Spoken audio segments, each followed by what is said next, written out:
నీ హయాంలో గతంలో ఏం జరిగింది? గతంలో కాల్పులు జరిగాయి. కాల్పులు జరిగి చనిపోతే ఆ మత్స్యకారులే ఇవాళ స్తూపాన్ని కట్టుకుని మా కుటుంబ సభ్యులు మా కుటుంబాలకు దూరం అయ్యారని ప్రతి నిత్యం బాధపడుతున్నారు. ఆ స్తూపాలు చూసుకుని ఒకసారి గమనించండి. ఇవి నీ పరిపాలనలో జరిగినవి కావా? సీనియర్ చాలా సార్లు మంత్రిగా పనిచేసాడు. వాళ్ళు ఎవరో రాసిచ్చినటువంటి కాగితం చదివితే నువ్వు కనీసం అర్థం చేసుకోవాలి కదా. చదవేటప్పుడు దాన్ని కనీసం అండర్లైన్ చేసుకోవాలి కదా. 2011లో ఎవరు ఉన్నారు? జగన్మోహన్ రెడ్డి గారు ఉన్నారా? మీరున్నారా? మంత్రిగా ఎవరు పనిచేశారు? రామనారాయణ రెడ్డి గారు సమాధానం చెప్పాల్సింది నువ్వు చెప్పినటువంటి స్టేట్మెంట్ కే. 2011లో జగన్మోహన్ రెడ్డి గారు ఆ ప్రాంతానికి సంబంధించి మత్స్యకారులకు అండగా నిలబడి మత్స్యకారులు కోరుకున్నటువంటి విధంగా ఇక్కడ థర్మల్ విద్యుత్ కేంద్రం ఉండడానికి లేదు అని అంటే ఆ రోజు మీ ప్రభుత్వంలో ఉన్నటువంటి మంత్రులే మీరే. మీ నాన్నగారు భూసేకరణ చేశాడు. రాజశేఖర రెడ్డి గారి హయాంలో భూసేకరణ జరిగింది కాబట్టి ఆ భూసేకరణ జరిగిన దానికి మీరు వ్యతిరేకిస్తారా అని మాట్లాడితే ఎవరు చెప్పినా ఎవరు హయాంలో జరిగినా ఆ ప్రాంతంలో ఉండేటువంటి స్థానికులు దాన్ని వద్దు అనుకుంటే నేను వ్యతిరేకిస్తానని మాట్లాడాడు తప్ప జగన్మోహన్ రెడ్డి గారు ఆ రోజు వాళ్ళకి అనుకూలంగా మాట్లాడలే.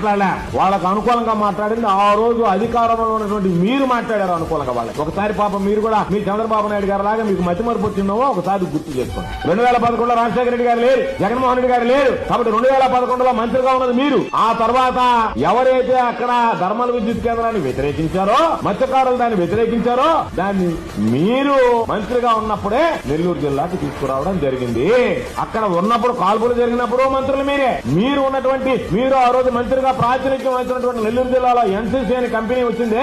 అది వచ్చింది తమరి హయాంలోనే. మీ హయాంలోనే, మా హయాంలో రాలే. మాకు సంబంధం లే. ఆడ కాల్పులు జరిపింది మీరే మత్స్యకారుల మీద.